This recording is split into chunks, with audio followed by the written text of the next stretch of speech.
Hello, everybody, and welcome to the newest episode of Circuit 42. I am Ian, the man with the plan, who knows all the things about Lord of the Rings, I promise. And my co-host, Michael the Samurai Martinez. How are What's up, you? everybody? I'm actually pretty excited. You might not be able to tell because I'm still shaking off a nap, but we have here with us Kaia Kayy. She's a huge Lord of the Rings nerd. I'm trying to get on her level of being a Lord of the Rings nerd like that. I've done a couple different things, cosplayed Aragorn. Probably like the biggest like Lord of the Rings nerd in my circle, but I don't even pretend to be on that level. So very much like welcome and thank you and thanks for joining us. Absolutely. Thank you for having me. So, just to start off, for those five people on the internet who are like, "Who's Kaia Kayy? What social media? Where am I? Who are you, and what do you do?"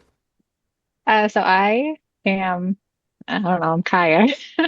I make Lord of the Rings content. Basically, it's like I take stuff from the movies and then compare it to what actually happened in the books. So yeah, I'm on Instagram and TikTok, YouTube, Facebook. Now, I've had a question to start off because I like weirdly enough, I don't know why, but my when I took German in high school, my teacher, for some reason or another, he was like, "Oh, Lord of the Rings is coming out. We're gonna watch the Ralph Bakshi version because of the movie." And I'm like, first off, what does this have to do with German class? Second, why? And and the funny thing is, like, people, especially around a certain generation, do tend to remember the fact that there are a lot of like animated Lord of the Rings movies. Now, do you delve into that as well with your comparisons, or do you specifically like the kind of Peter Jackson Lord of the Rings universe? Most so far, it's only been at the Peter Jackson Lord of the Rings universe. I do have videos planned for the animated versions. It's just though I I like to call those movies like an acid trip without having to do drugs because of how absolutely wild their animation is. Like the story is good. The story is actually about as canon as the Peter Jackson films, but it's like the animation is something else. So, You don't like the part Yeah, where they have like plastic bags and like filters over themselves in the Lord of the oh Rings my, movie? like the red background, like the Yes. black shoes over the I can't. yeah, we just came off of filming or not, yeah, we didn't have it on video, but we recording rather our Halloween special. And there was a little bit of a reference to the animated Lord of the Rings movies with we had another clip that we were running off of and it was rotoscoped and you could see like some of the clankiness to it and let's say that it added to its charm even though Ian loves torturing us with some of the weirdest shit that he can find. Yes. Although I will say this, the one thing that people do tend to forget is that oddly enough, the Hobbit animated movie is not far off in terms of adaptation. Like the actual, like that was the one where it's like, oh shit, we hit all the right freaking like we kind of checked off everything that you need to in terms of the Hobbit movie without making it into an awkward trilogy. And Mhm. Yep. it helped that you had the creator of was it I think the creator of Trigun. It was like one of the earliest animation projects he had worked on, and it's like, oh, so this is like kicking off a lot of careers.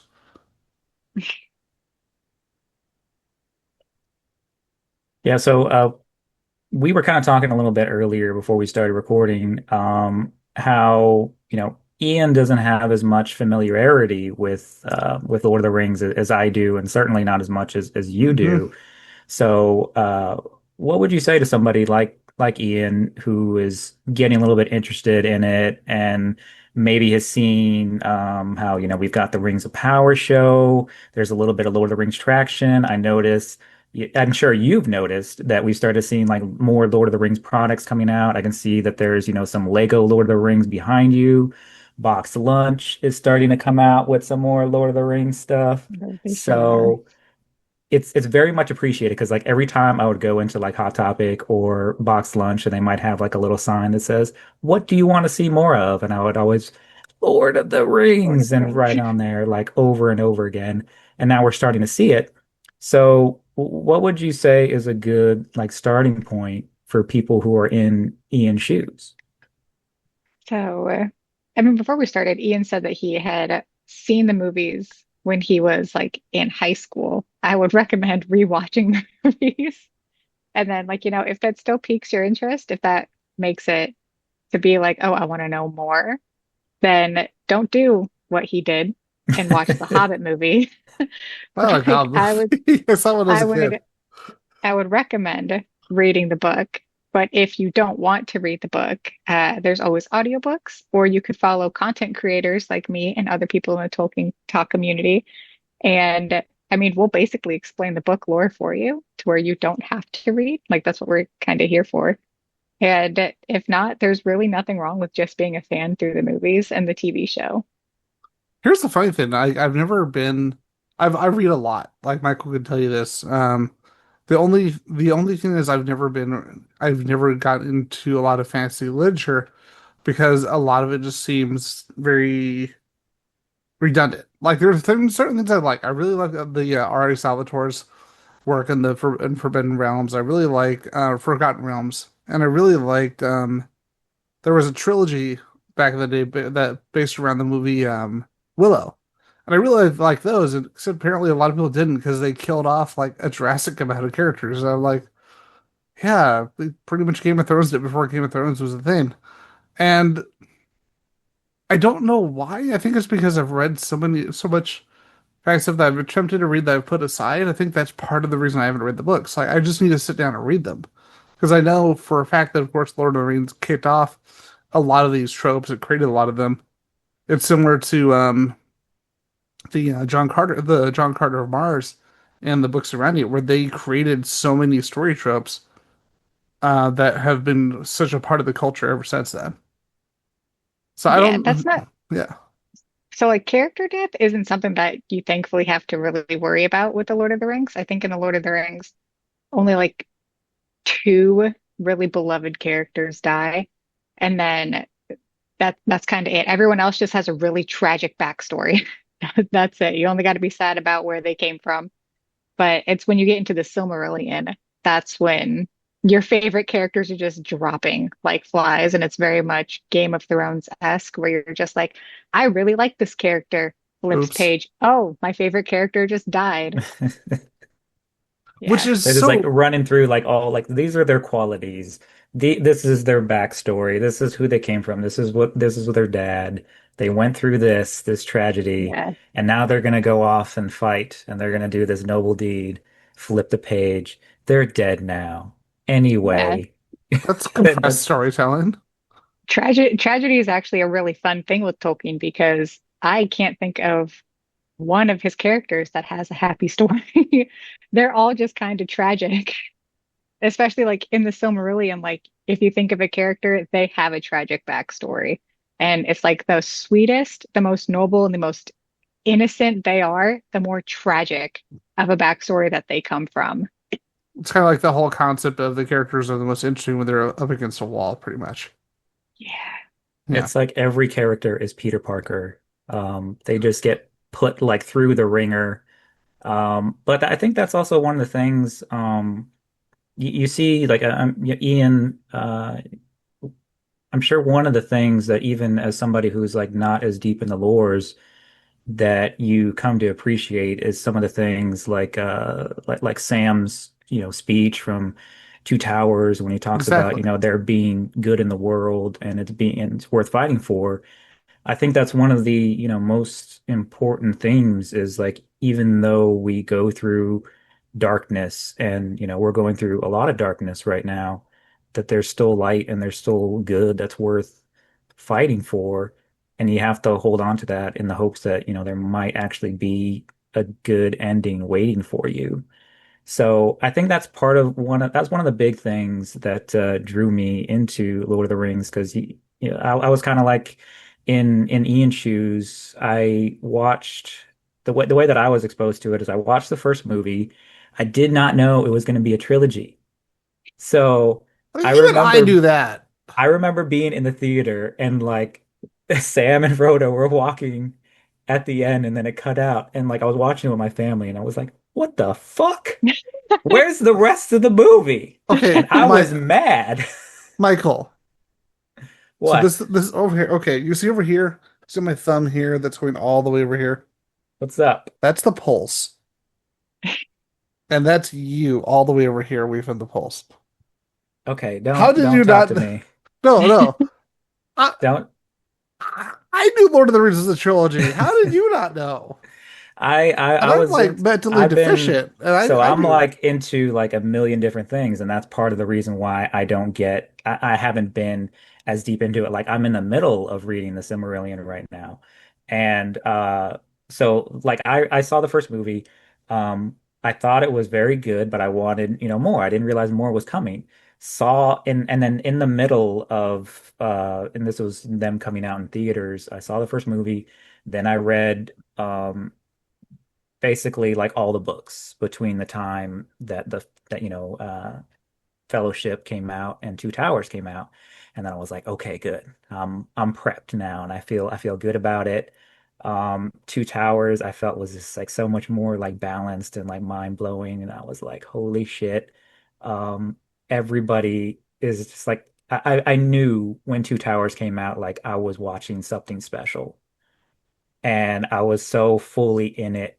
And I thought that they really encapsulated the struggle through like the people of Rohan and Theoden and Eowyn and all of these characters that were just like so and you could see as somebody who was like watching it like as I was going through like high school, like you see obviously some of the parallels to like Ian was talking about some other fantasy works, like the Great Hall, talking about very similar to Grendel, all of that stuff I was seeing, and it was just the vibe hit like so hard. So after that, I ended up reading The Hobbit.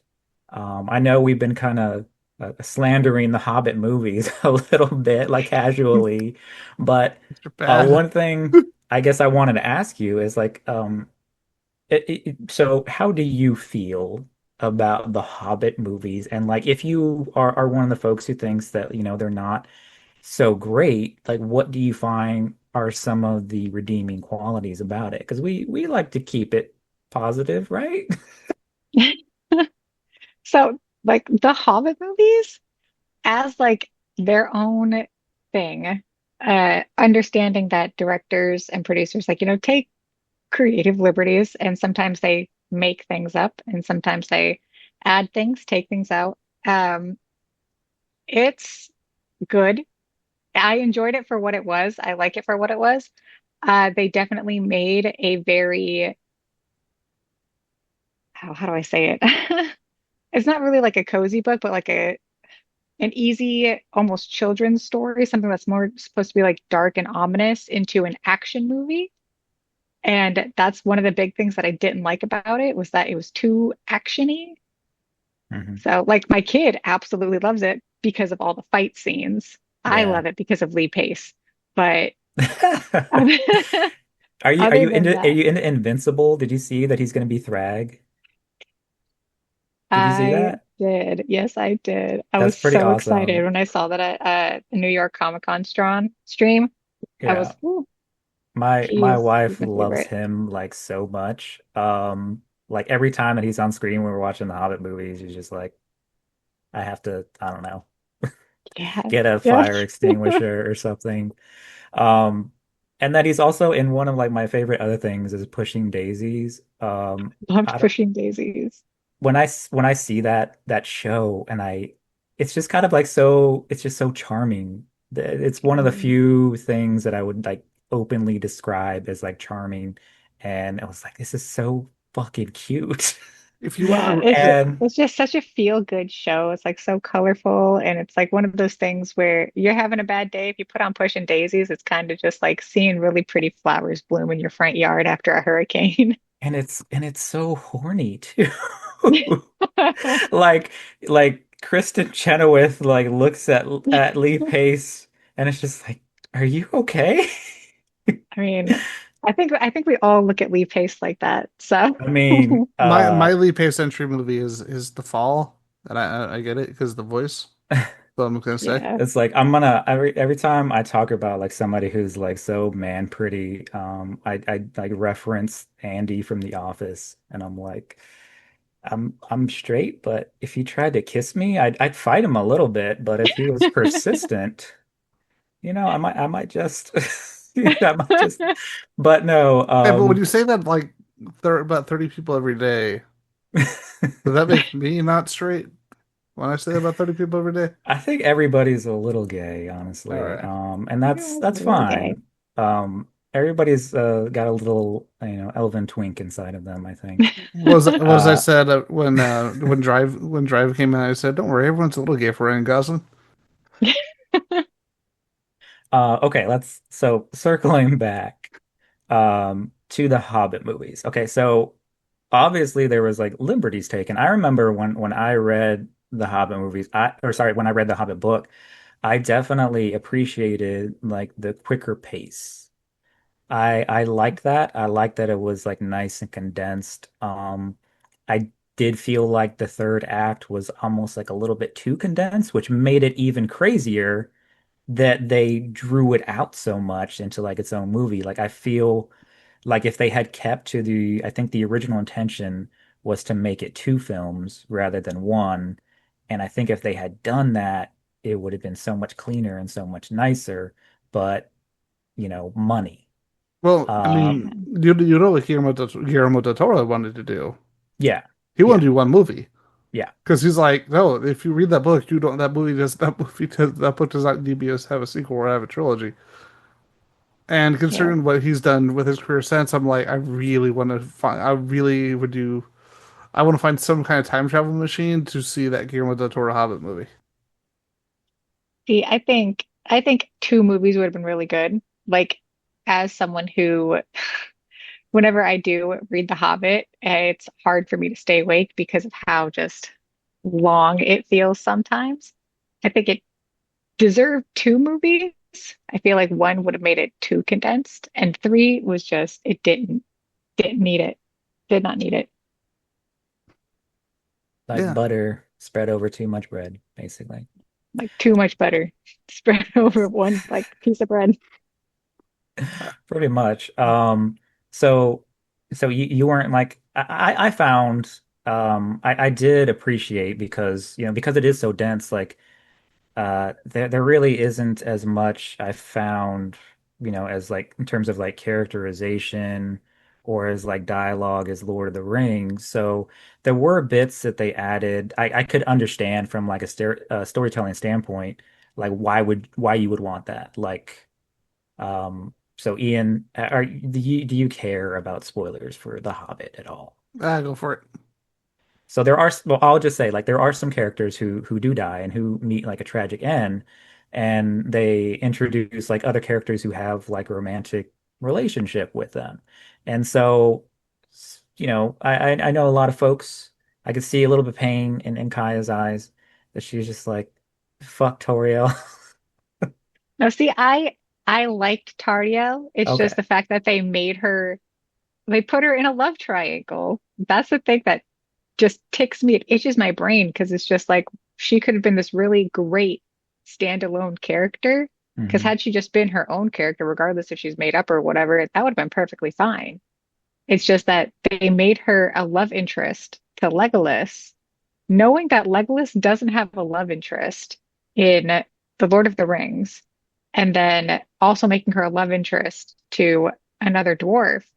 And then it's just like not needed. Like you made this really cool, badass elf, and then you reduced her to this damsel that everyone's in love with, and it just took away all of her badassery because then she's not doing it because she wants to. She's doing it to save the dwarf that she really likes. Yeah. And I can see, I definitely can feel that. I think perhaps like they threw her in there, and also doesn't help that like she's pretty much like the only female character in there. Like we obviously Galadriel makes an appearance, and what they have in their own little. It felt like a promo for that game that they tried to make, like Guardians of Middle Earth, and they even Hmm. throw in that line. You're not the only Guardian of Middle Earth in The Hobbit. So. she was, and let's be honest, like The Hobbit is like a sausage fest, like big time. So you can see like why they would want to have like a female character in there. But I'm sorry, real quick, Michael. what's up? The what was the line that was literally just the title of the video game you said? Oh, You're like not you're the not only the only, guardian of Middle yeah, Earth. So is yeah. And this there like was like a the video game. so is this like the equivalent of saying this is some kind of Suicide Squad when it comes to quality writing? Because it feels like it. Possibly. I mean, it's definitely there, but at least I think it was Elron who delivered that line. Okay, So so you made it sound good at least. yeah. I All mean right. that's still like, and that's another thing. I even commented on one of Kaya's posts like recently, uh when she reposted poor Boromir getting got is one of the things that I love the most about the trilogy. And even the Hobbit movies to an extent is like the line delivery is so on point. Like especially for like some of the characters, like one of the things that like blew me away when I was talking about Two Towers is like Theoden, like his delivery. Like damn, like that dude stole like every scene that he was in, and I'm not mad about it. And so when we're talking about like you did appreciate having Toriel there. What are some of your other like favorite characters and other like performances from the films? From like all the films or just The Hobbit? Just all of them. Oh God. Like if you had to So pick like a top three, I know that's going to be a little painful, but it we is. can do it. I think we can do it. So top three. The first one would probably be that post that I made the other day about Boromir's death, where Aragorn is just like, I don't know what strength in my blood is yada yada yada, but I swear to you that I won't let the White City fall or our people. And Yeah, every time he's just like our people, and I'm just like my heart. And then Boromir is just like our people. And then he goes like, I would have followed you to the end, my captain, my king. And it's just something that brings you like goosebumps from the bottom all the way up, and it makes your face all warm, and you're just like, why am I tearing up? Like yeah. in the middle of the day on a Tuesday. And And then it's they deliver it like so well, and it's like just you would like have thought Sean Bean was dying right there, the way for that real, Viggo Mortensen is just talking to him. Seriously, Sean Bean completely steals completely like him and like for me, Boromir and Samwise, they are the movie. They are the movie as a whole. They are the first movie pretty much in terms of their characters, in terms of their acting. But yeah, Boromir is one of those characters where it's like I could, especially in the extended cut, it's like I could see why you did everything you did.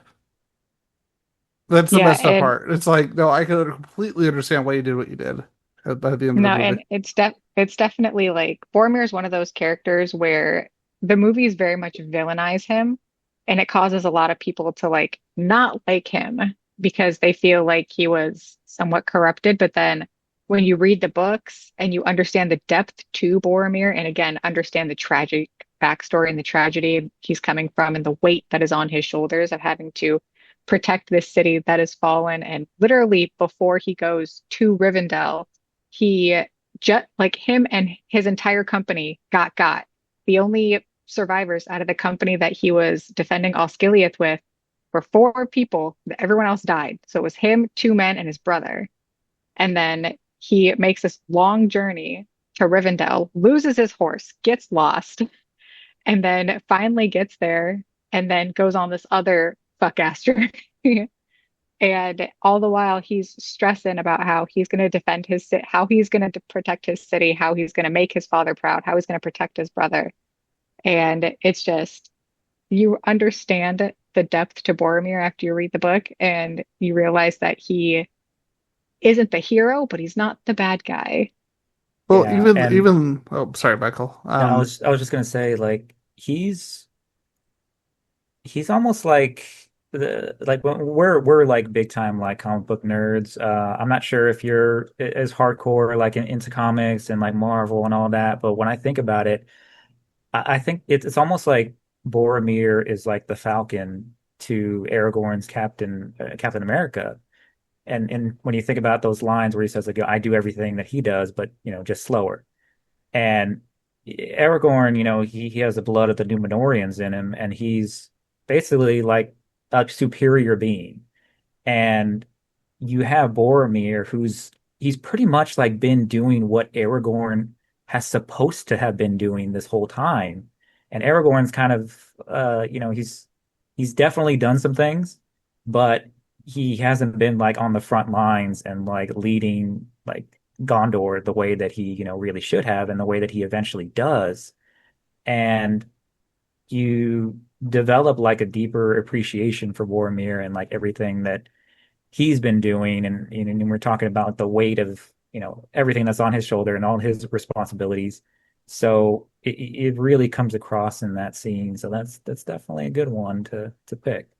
There's Yeah. the like for me, I realized I only ever saw the theatrical versions once because I've always been a research monster, so like when they announced the DVD release and they announced the extended cuts, I'm like, oh, so I'm just not buying the theatrical ones. So when everyone else was buying them, I'm like, no, I will wait another year. It's fine.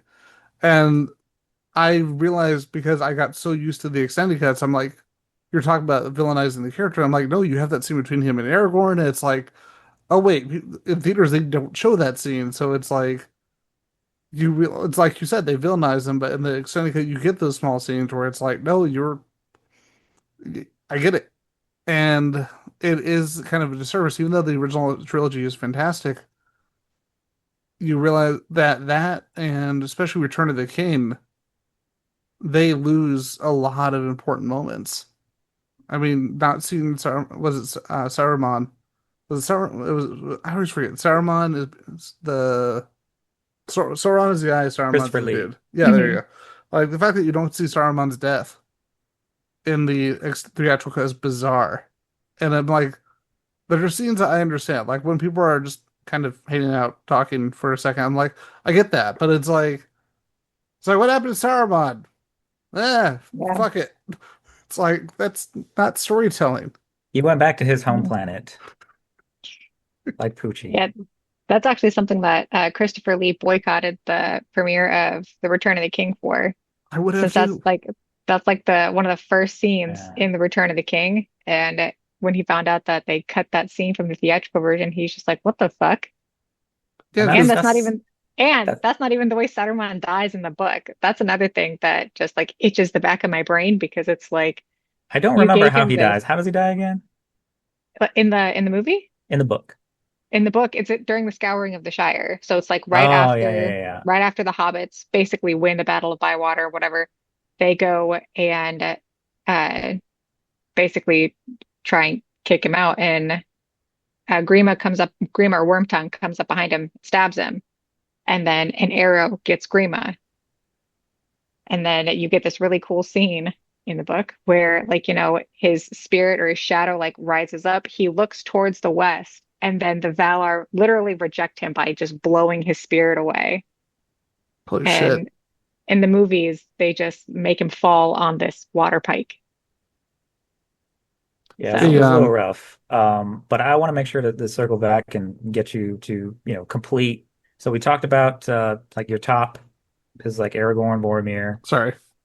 oh, What is next for you? just kind of went off on there. The next one would probably be when Éowyn faces off with the Witch King. Oh yeah. Yeah. Like it's not the wording from in the books, but it's like just as powerful. So that's definitely second. And then oh God. You only get one The, more. I No know. pressure I whatsoever. know. The third. The third would probably be when they're in Lothlorien and like Galadriel comes down and she's talking to the Fellowship. And you know how Ian doesn't, but you know how when she starts talking to everyone in their minds and she gets to Gimli and she's like, don't be sad. And then she starts talking about like Khazad-dûm and the bridge and um Moria and like all this stuff, and she's using the dwarven names for it. And in the book, this is where like Gimli basically has this epiphany, like, oh my God, she's not this witch that I've been led to believe. And like after that, his eyes are just moons for her. And in the book, it's so much better, obviously, but in the movie, it's so like it's such a small thing. Like if you're not listening for it, you'll miss it. But you can like hear her use these same names that she does in the book, and then you just see John Reeves Davies like eyes just slightly widen, and it's like that Yeah. Leonardo DiCaprio meme where he's like, "Oh my God, it's that scene I've been waiting for." Yeah, getting to see like the development of, Gimli's relationship with the elves, and especially like through his basically his his fellowship with Legolas is definitely one of the most rewarding things to see. That's definitely exemplified like early on in the Two Towers when Legolas is defending him against the Rohirrim. Yeah. Um, and when they go from, threatening to kill each other to like we're gonna see who can kill the most Uruk-hai right now.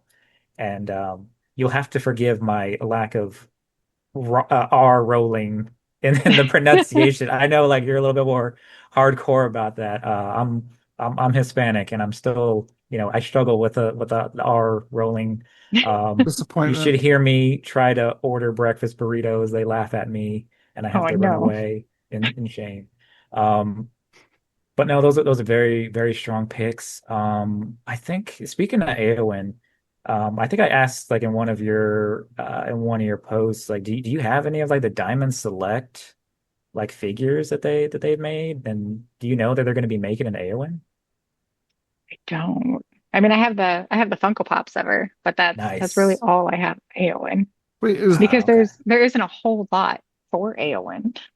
are they still even doing the Diamond Select figures now that Yeah. Diamond's gone out of business? Or did somebody No, pick it up?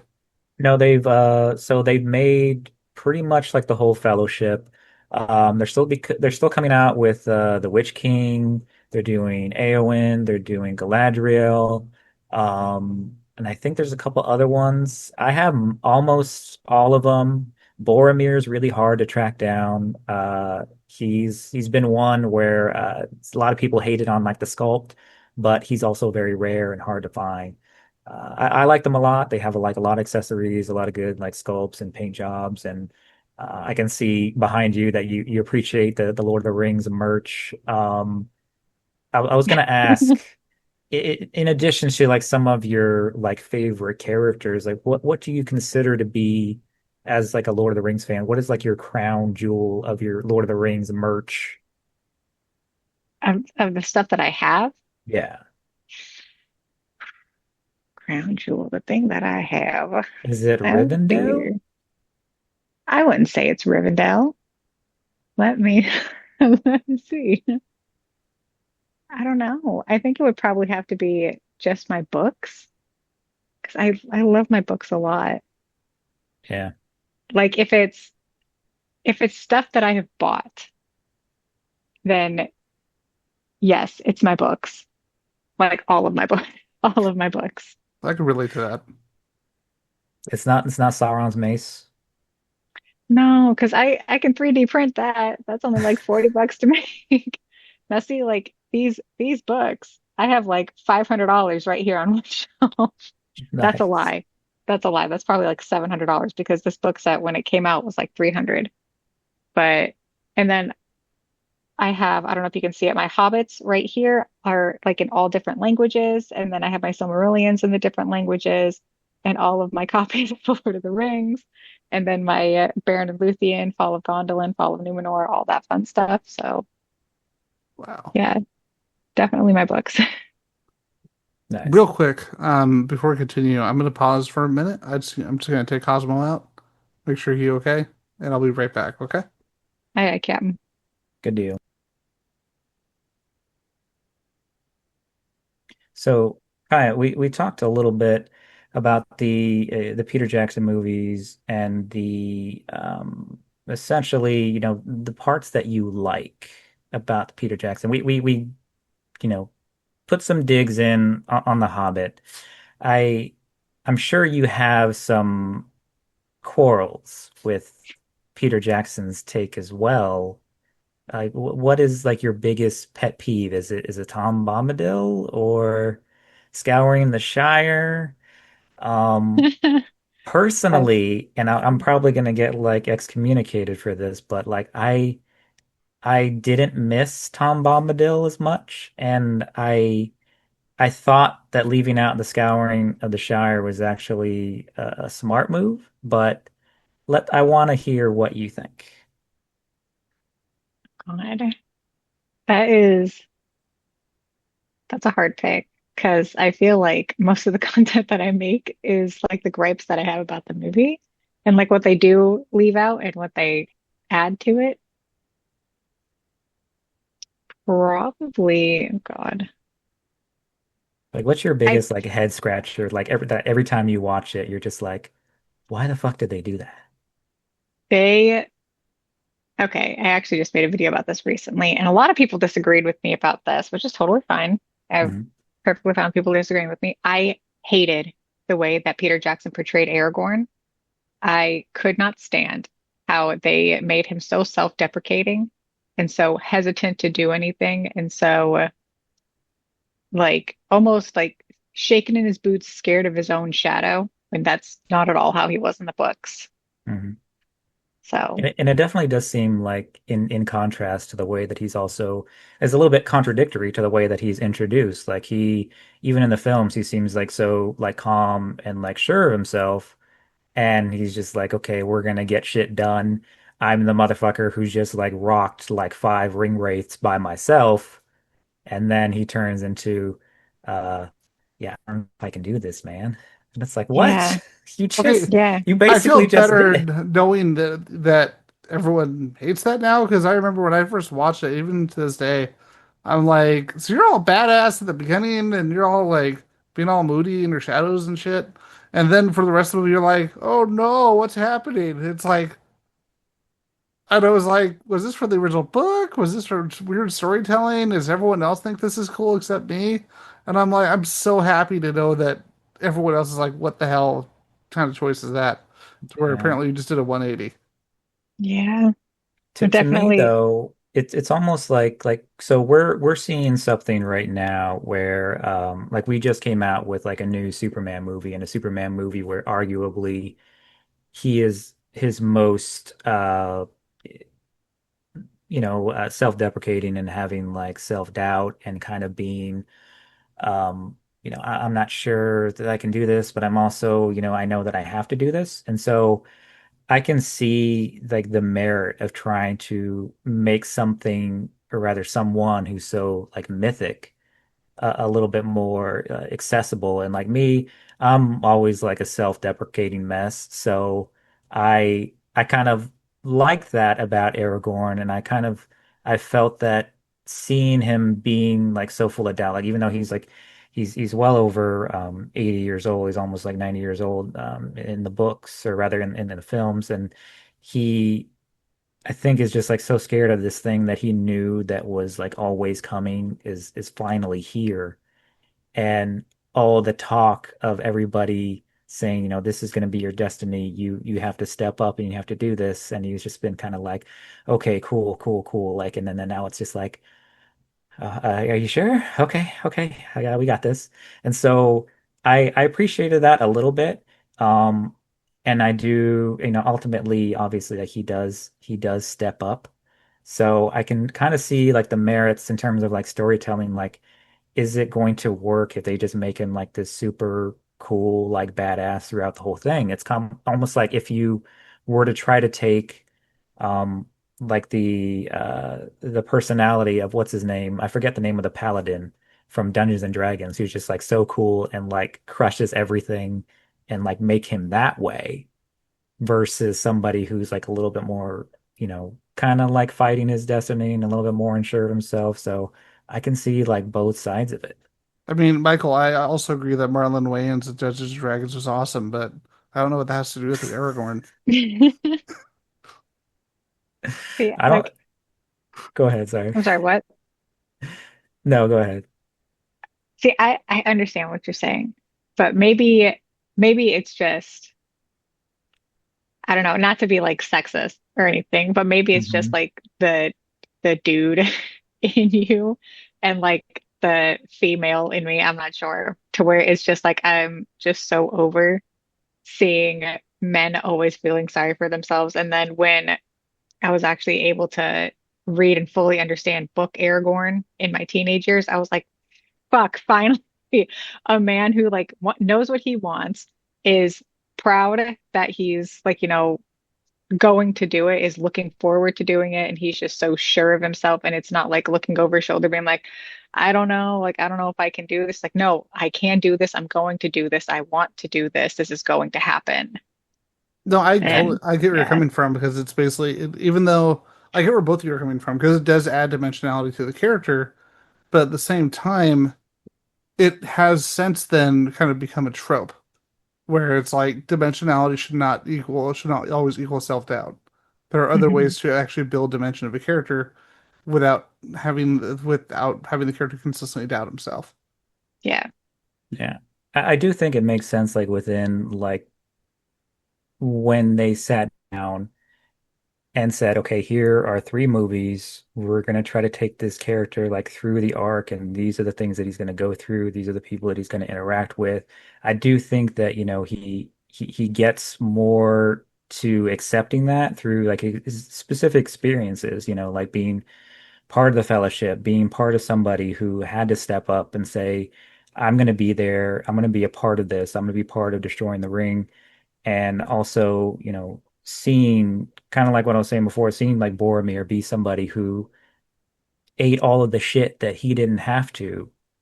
Um, and then watching that person, kind of like falter for a minute and then ultimately die and sacrifice himself for the cause when, he is supposed to be the one to like lay himself down and be the first one to fall and kind of like when you're the leader, that's what you think that your job is. It's like you're supposed to like protect everybody else.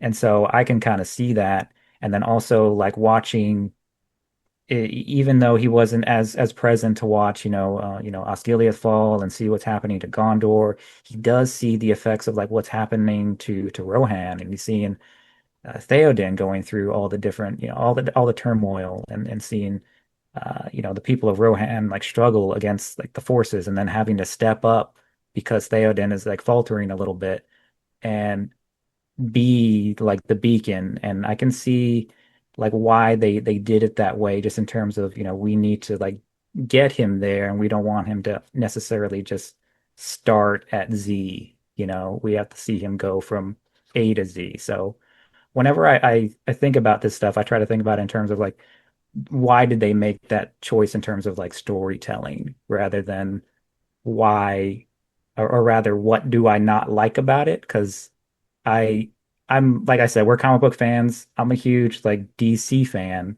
So when I was watching the Snyderverse and seeing all of like the fucked up things that were happening with it, that it killed me so much. So I hope that like the Peter Jackson movies aren't as bad for you.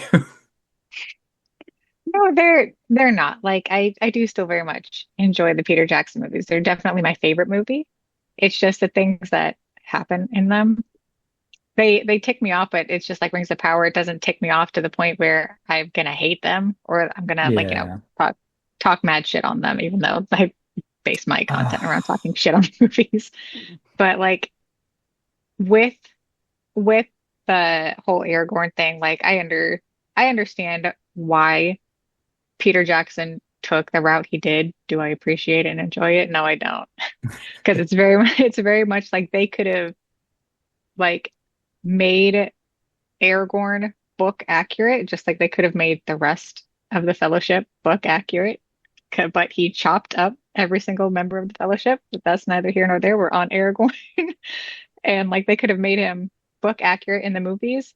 And then had they kept with the idea of like, putting deleted, like more of the deleted scenes in the extended edition, they could have maybe done like a little snippet of like the tale of Aragorn and Arwen. Because in the tale of Aragorn and Arwen, that is where you see his like, going from A to Z story. That's where you see him, like, his mom bring him to Rivendell for like, refuge. And then he's called Estelle until he's 20. And then Elrond tells him of his lineage, gives him the shards of Narsil, and then he goes, like, fucks off for 20 years, like, goes, fights in war, like, goes off with the Dunedain and the Rangers, comes back, meets Arwen, and then, like, falls in love, leaves again, and then has a period of coming back, going places, being with the Dunedain. He actually goes to Gondor, fights with their armies against Mordor, and that's where, like, he meets Denethor, and that's where Denethor ends up having his grudge for Aragorn. And that would have been explained so much better had they made that a thing in the movies, instead of it just being like Denethor has this stick in his side for absolutely no reason about Aragorn, other than the fact that he wants to come and be king again, when really it's because Denethor's dad liked Aragorn more than Denethor. So. Are you hopeful that they're going to explore that a little bit in the Hunt for Gollum? I I don't think they're going to do it in The Hunt for Gollum.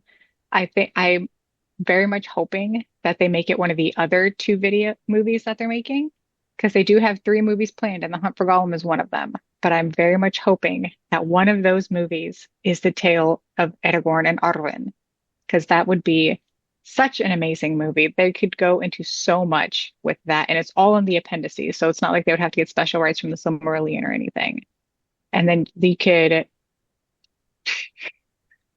I don't know, just go into so much more detail of the relationship between Arwen and Aragorn and how he came to Rivendell and just the absolute heartbreak that happens at the end of their story and all the things that he went to become the way he was in the books. But then if they do that, people are going to look at him in the movies and be like, this doesn't make sense because he already went through that self-deprecating storyline in the original trilogy. So Well, So do you think Kaya, that maybe like enough time has passed that like people won't really care and just kind of say like, okay, I hope so. I I have a hope so. question for you. So one of the big things I pick up from Aragorn is that the way he's written, from you and Michael both talked about, is that he doesn't, as Michael put it, he basically starts at Z. Like he doesn't really seem to have as much of a character arc in terms of his self building. Now is but you also mentioned the fact that the main characters in the book you tend to have issues with the way they're written in the movie in comparison. Now, is this a similar trait? Because as someone who's very much character focused, I'm wondering, and I could be wrong, is it more of like basically a modern storytelling being applied to it in terms of the way the characters are written versus the way that they're written in the books? No, it's more or less that Peter Jackson basically, in my opinion, I love Peter Jackson and I love the movies. Like this is not me shitting on Peter Jackson in any way, in case he's listening. It's just you can very much tell that he treated the audience like they're stupid, and he needed to figure out a way to put the spotlight on the characters that are supposed to be like the main character and give them the emotional depth and then make everybody else the comedic relief. And that's something that I really don't like that he did with a lot of the characters is like Merry and Pippin. He made them into comedic reliefs when in the Fellowship, like when you read the books, you're just like, oh my God, like they're one conniving little assholes, but in the best way possible. But they're like straight ride or dies for Frodo because at the like I think fourth chapters in the first four chapters, Frodo is going through this whole thing where he's like, okay, I'm going to go to Crick Hollow. I can't put my friends through this. Like I am going to leave them here in Crick Hollow and go to Rivendell by myself. And then you find out once they get to Crick Hollow that Sam, Merry, and Pippin knew exactly what he was going to try to do. Like they had been putting tabs on him for months. And they were just like, yeah, you are going to have to, like, you're basically, they're just like, you're not leaving without us. Like, you have no choice. You can try, but you're not going to leave without us. We are coming with you. You have no choice. And then it's the same thing when they get to Rivendell. And like in the movies, uh, like Sam, Merry, and Pippin crash the council, and they're just like, well, we're coming too. And it's not a we're coming too in the books. It's a you're gonna have to tie us up and throw us in a sack if you want us to not come with you. But in the movies, they're just like comedic relief. They did the same thing with Gimli too, and then almost the same thing with Sam, except for him to be they made him more into like a cotton candy character where he's so much more of an asshole to Gollum in the books, and he's so much more toxically attached to Frodo in the books than he is in the movie, because in the movie they make it seem like, oh, they're really nice friends, when no, in the book, it's literally like Sam in the Fellowship is never referred to as Frodo's friend. But he's never treated like Frodo's friend. He's treated as hired help. And then once you get to Two Towers, the Fellowship, then their friendship like really kind of blossoms. But Hmm. you get this like undying devotion from Sam from the very beginning. And whenever in the book, when Frodo is planning like, his goodbye dinner or whatever, he has all of his closest friends there. Sam is not one of them because him and Sam aren't friends. He's the help. So you're saying that when if Frodo yelled at Book Sam about eating bread, it would have been less of an issue for movie audiences if you had to like Book Sam.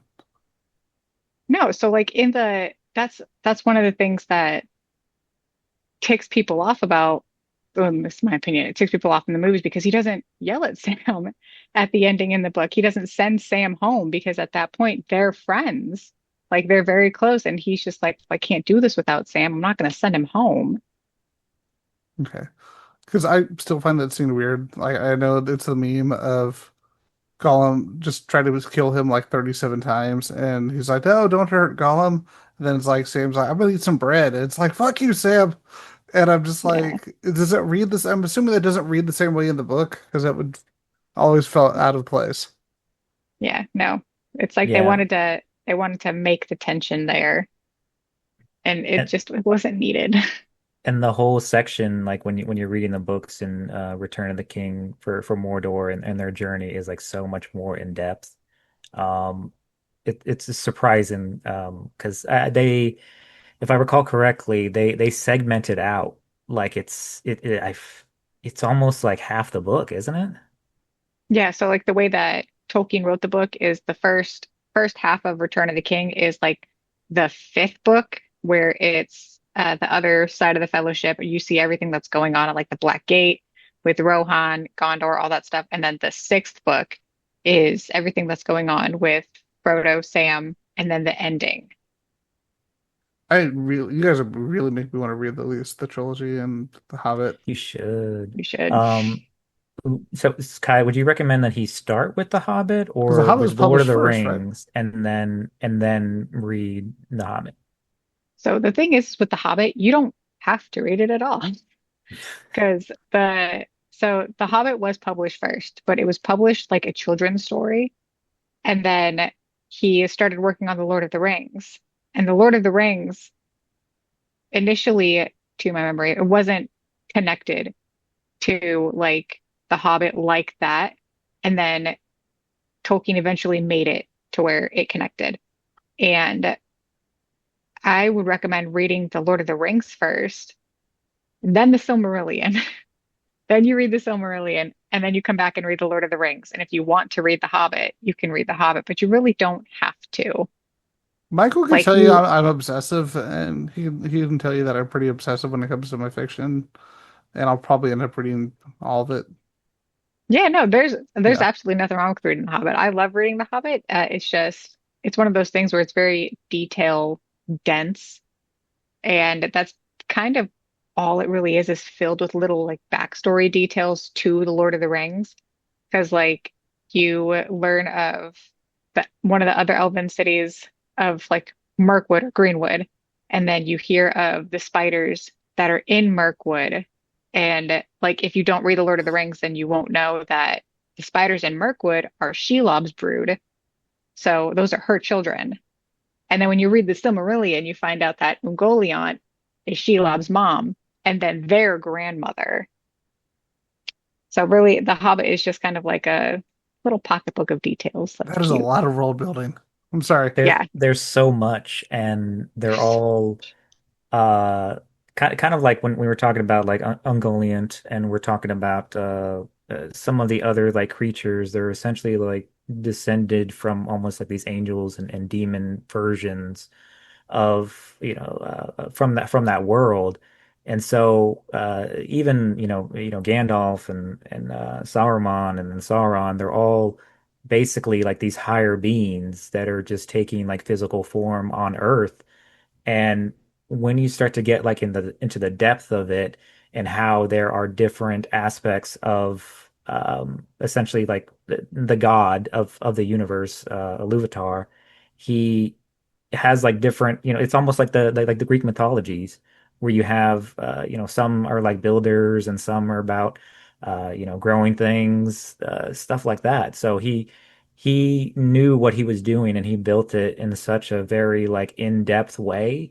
And when you're reading it, sometimes like you get the sense that he's loving his world so much that he's like, look at this.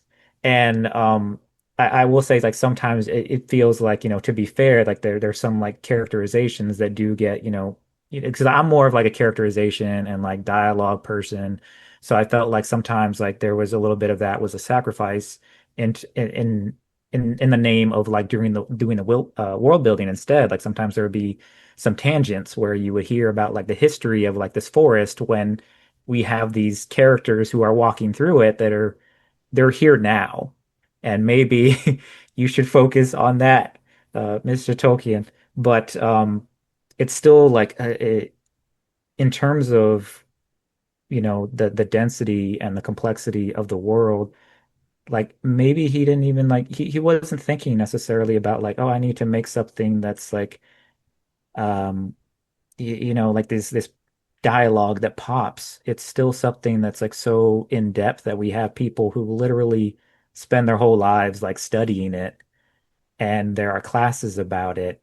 And I'm not even sure he realized like what he was making and how much people would love it and appreciate it. And it's almost sad, but it's uh it's so beautiful at the same time. Well, that's the thing I've noticed when it comes to any storytelling. Like, if you ever watch any interviews with any creatives, and you always hit them to come up on that question. As you know, I don't like to ask this question where people say, "Oh, well, did you know that you would have this impact and such and such?" And it's like, of course not, because they're writing it for the time that they are writing it, and with the exception of, and really, I've found that the people who say, "Oh yeah, I totally do it have this impact," are tend to be those who the M. Night Shyamalans of the world, where it's like, oh, you were pretty good for a while until you let it get to your head. But I've I think in many ways that could definitely apply to this. My other thought, as you guys were talking, when you talk about adding stories, even Return of the King itself being basically multiple books in one. Um, the more I'm thinking about this, I realize I am completely in this mindset in terms of storytelling because one of my favorite book series is The Dark Tower by Stephen King, which is 7 books long. And as the Dark Tower goes, it's like Stephen King's like, oh, no, this is tied in the Dark Tower, and here's a side story, and here's a story that goes here. Here's a series of 5 comic books that tie into here. And I'm like, oh my God, I'm already at a place where my brain is already in the right place to read this. I just didn't know it yet. Yeah. So Yeah, that was that's like probably why it was a bad idea to start with the Cimmerillion. yeah, yeah. Yeah. No, I always recommend reading the Silmarillion second because The Lord of the Rings is exactly like that. Like Tolkien originally wrote it as 6 books, but because of the time period that they were in, it was very economically not smart to print it as 6 books. So each book is 2 books. And it's technically not a trilogy, it's 6 books. And then you have the appendices. And the appendices are basically like the little side stories and like the backstories of these people and those people and where these people came from. And then you get all the family trees and you get this timeline of the second age and then going into the third age and like little snippets of what happens after the Lord of the Rings. So, So Gotcha. speaking of things that are like that are broken up into parts. So like while we were having our little break, like we're gonna go ahead and have like you coming back for like a second part. But so if we're talking about it in terms of like divvying up things to talk about, because there's obviously so much. Um, I guess like a good way to like break it up is to think about in terms of, what came out during that 2000s period that was like riding high on the release of the movies. And while we were taking a quick break, we touched upon the Lord of the Rings games that came out. So, did you play any of the Lord of the Rings games around that period for that like that? I had a GameCube, so I was playing the Two Towers on my GameCube and just loving the shit out of it, and was so happy when they came out with Return of the King.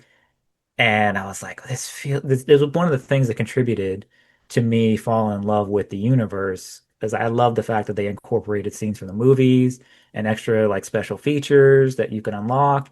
And some of those features ended up, on the special features for the films. And I love that depth. So I'm curious if you played them as well. Are there any of them that, you didn't get a chance to play that you're trying to like track down? Are you a gamer in that way? So the games that I did play, like I did have the Two Towers for the GameCube too, and then Nice. I had the PS2 games, and I don't think they ever made anything for Xbox because I remember that's what my dad played a lot, but I played the PS2 games the most. But the only ones I can vividly remember playing are the Two Towers games, Hmm. and that was really it. I know, like during our break, we talked about the Lego games. I had never gotten into the Lego games like that when I was like, younger. Um, but now that I'm getting older and like, we got a kid now, he's played every Lego game under the freaking sun. So I've been trying to find the Lord of the Rings Lego games that I can get on the Switch and have him play those. Oh, I'm not sure if they're Yeah. going to be available on the Switch, but if you do end Yep. up getting like a PlayStation, I think they are on the PlayStation Network. I was going to ask because I did also a little while ago, me and my friend, she's also into Lord of the Rings as well. We started playing The Third Age. Did you ever play Third Age or no? I didn't. It was so good. It was so What is it? good. It was like a turn-based like Lord of the Rings like RPG. It was basically set in this world where like there was almost like a secondary fellowship, and they were like following in the footsteps of the actual fellowship, and they were fighting some of the same enemies. You do get to actually, it doesn't make sense in terms of canon, but you do get to participate in the fight with the Balrog with Gandalf. I know it doesn't Interesting. make sense, but it still was very cool. And it was interesting to fight like alongside Gandalf when he's like super powerful against the Balrog. And that was very fun. I remember like trying to gobble up as much like Lord of the Rings content as I could at the time. There was another Lord of the Rings game that came out around the same time that was like supposed to be, I think it was called like War in the North. There were also a couple of real-time strategy ones called Battle for Middle Earth. Did I you remember get? Battle for Middle Earth. Yeah, those Yeah. ones were like really good. I was gonna say it's way later, but Shadow of Mordor is the one that I'm familiar with of any of them. Yeah, no, that one Oh was good yeah, as well. that's a good one. And I think if you did have like PlayStation Plus, at the one point I think it was like one of the free download games, which was That's how really why I started nice. playing it. Hmm. Yeah, and it did incorporate what they had like the Nemesis system, which was really interesting. Like if somebody took you down, then they kind of became like your arch nemesis and had certain power ups and all that. So, Kaya, did you play that one? I did. I did play that one. I think it was the Shadow of Mordor where they made Mhm. Celebrimbor into a ring wraith Yeah. or a wraith, not a ring wraith, and then they made Shelob into uh, Sauron's love interest, and that was something. So Well, I mean, you always got to have some kind of weird thing where somebody's trying to fuck a spider lady. It's Um, strange. I'm not sure if Miyazaki was part of Hashtag Madam that, Web. but Pretty sure so that's what the movie's about. that's definitely not. I did see that piece of shit in theaters, by the way. Um, I'm sorry. Why? I don't know. I have problems. I also saw Morbius, but I did not see Tron in theaters, and apparently nobody else did. So, I saw Tron in theaters. I thought it was okay. wow. I actually refunded my tickets. I had tickets for IMAX. I didn't see it. I thought it was Oh, okay. I I was kind of like, fell asleep, so okay. Okay. All right. We'll remember that. I'm gonna keep that in my back pocket for the next episode. okay, But and Michael, there's not really a lot of back pockets. It's kind of okay, and I fell asleep. It's like yeah. the most passive. That's like the low totem pole of positive commentary for a movie. It's like the nap I had was awesome. 5 out of 5 stars. no, but going back to like Shadow of Mordor, how did you feel about it in terms of like the lore accuracy? I'm not a fan of it. Not a So fan of you're it, just like, I especially appreciate it as a game, but as a classic I lore I guy, I'm like, appreciate it. no. I appreciate it the way that I appreciate the Hobbit movies. Hmm. Especially with now like the Rings of Power becoming a thing and people shitting on the Rings of Power, but then being like, didn't X, Y, and Z happen to this character because this is what happened in the Shadow of Mordor? And I'm like, I'm gonna hit all of you. Yeah, so like I said, we're like comic book guys, and um What? No. when it comes to different like what we talked about, like the Snyderverse a little bit, we touched on how there's like a new iteration of like Superman. Like I've had like so many different actors play Superman in my lifetime now. So I've had to kind of like approach it as, each different one is its own, what they call like in terms of like DC specifically has like Elseworlds or like variants if you're like a Marvel person.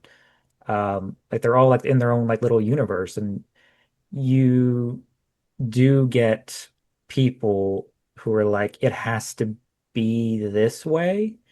And to an extent, like I understand that in terms of like trying to keep like the spirit of something or try to keep like the core of a character, but you just have to kind of protect your sanity by viewing each individual thing as like, okay, that's just that person's take on it. I'm not gonna get too crazy about it, but some things just like drive you up the wall. I imagine when it comes to like Lord of the Rings.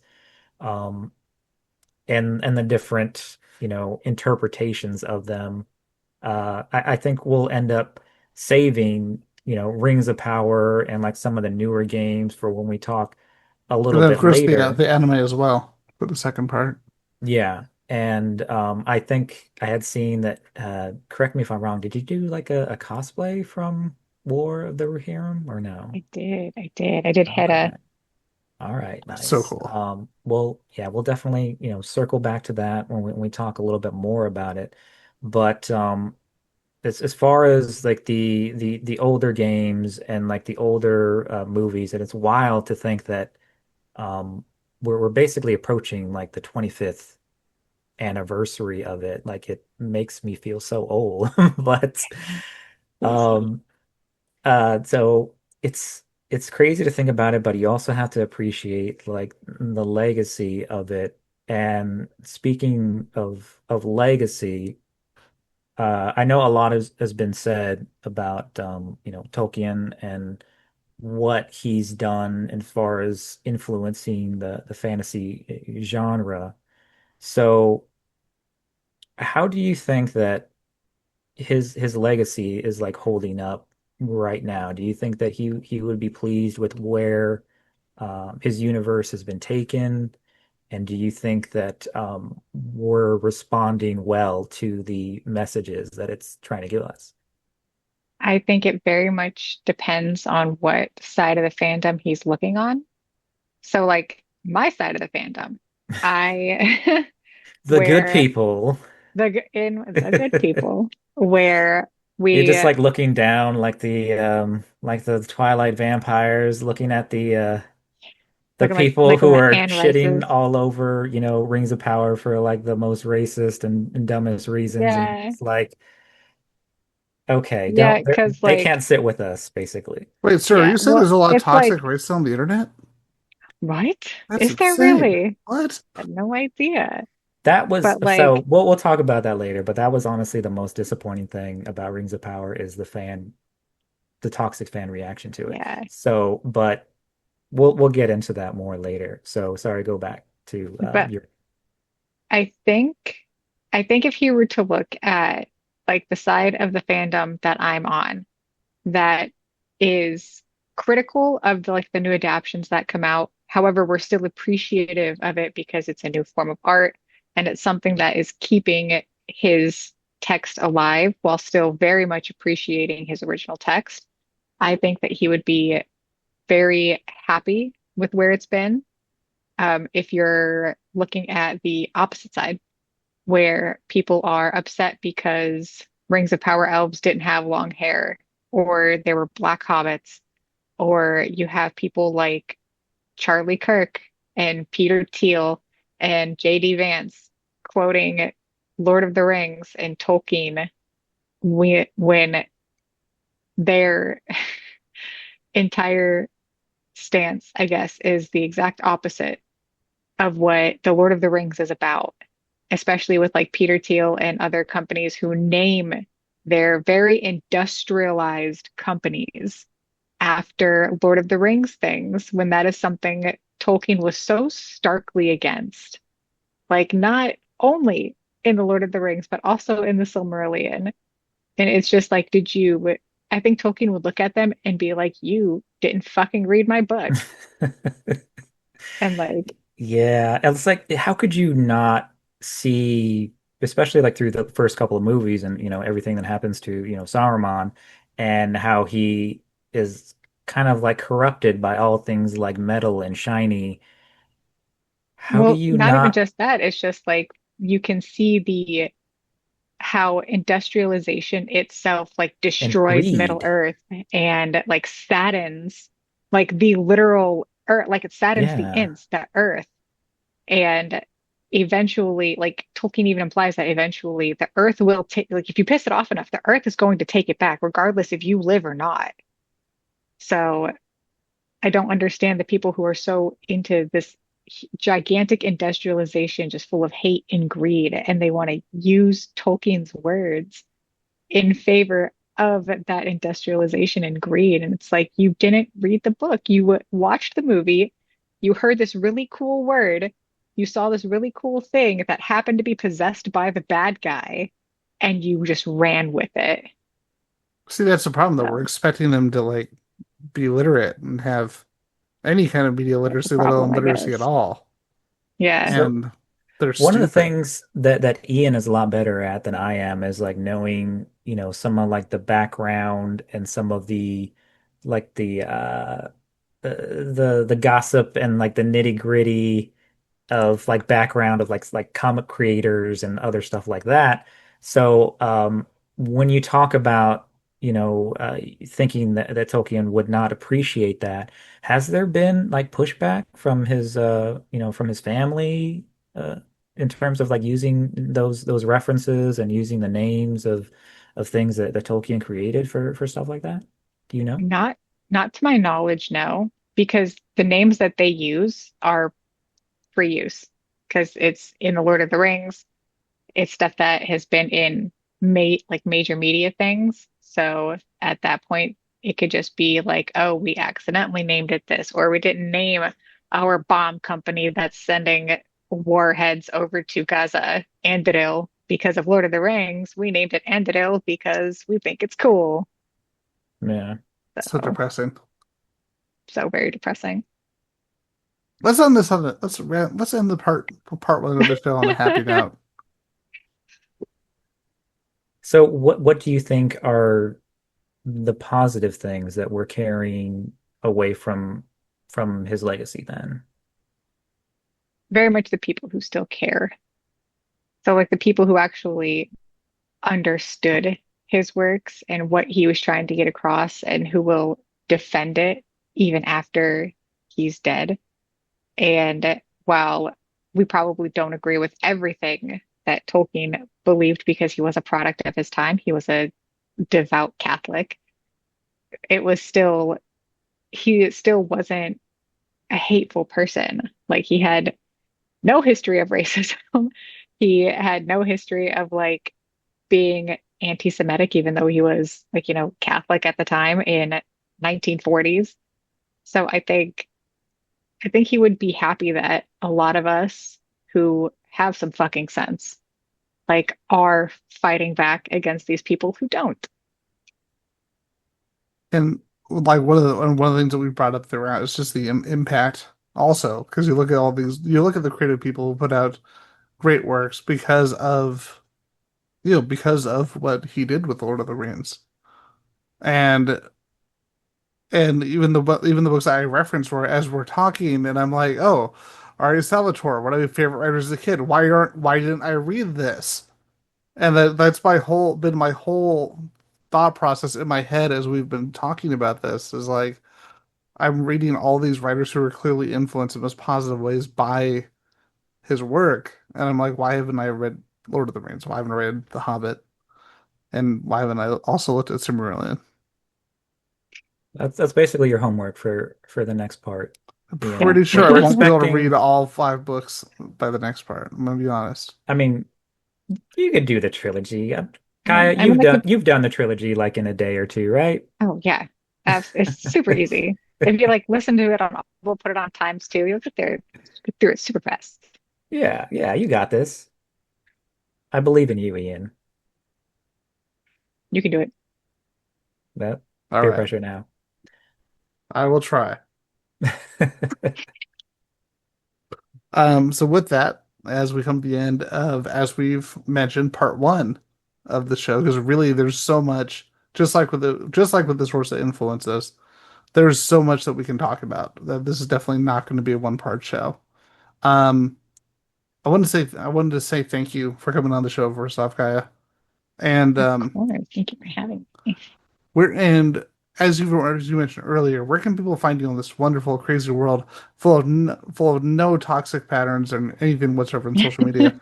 Where can we find you on the internet webs? So on TikTok, you can find me at Kaia KS, but everywhere else is just Kaia K with two Y's. So it's like Kaia Kayy. Everywhere else it's Kaia K with two Y's, except for on TikTok, it's Kaia K with an S.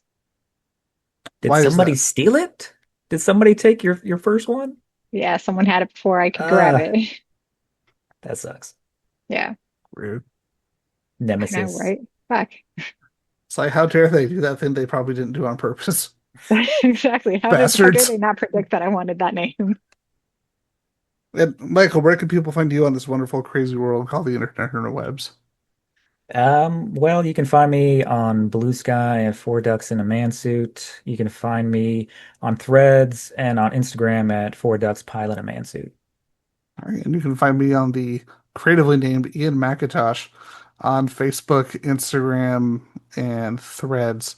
And you can find Circuit 42 on TikTok. You can find us on Instagram, Facebook, and Blue Sky, which I probably need to update eventually at some point again. And of course, you can watch us on YouTube and you can listen to us on Spotify. You can listen to us on iTunes and Google Play and whatever, I don't know, whatever podcast platform you use. Except iHeartRadio. It's we weren't getting any numbers, and so that went bye bye. But yeah, with that, that brings us to the end of the newest episode of Circuit 42. Thank you once again for coming on, and thank you everybody for listening and watching. And have a great night, everyone.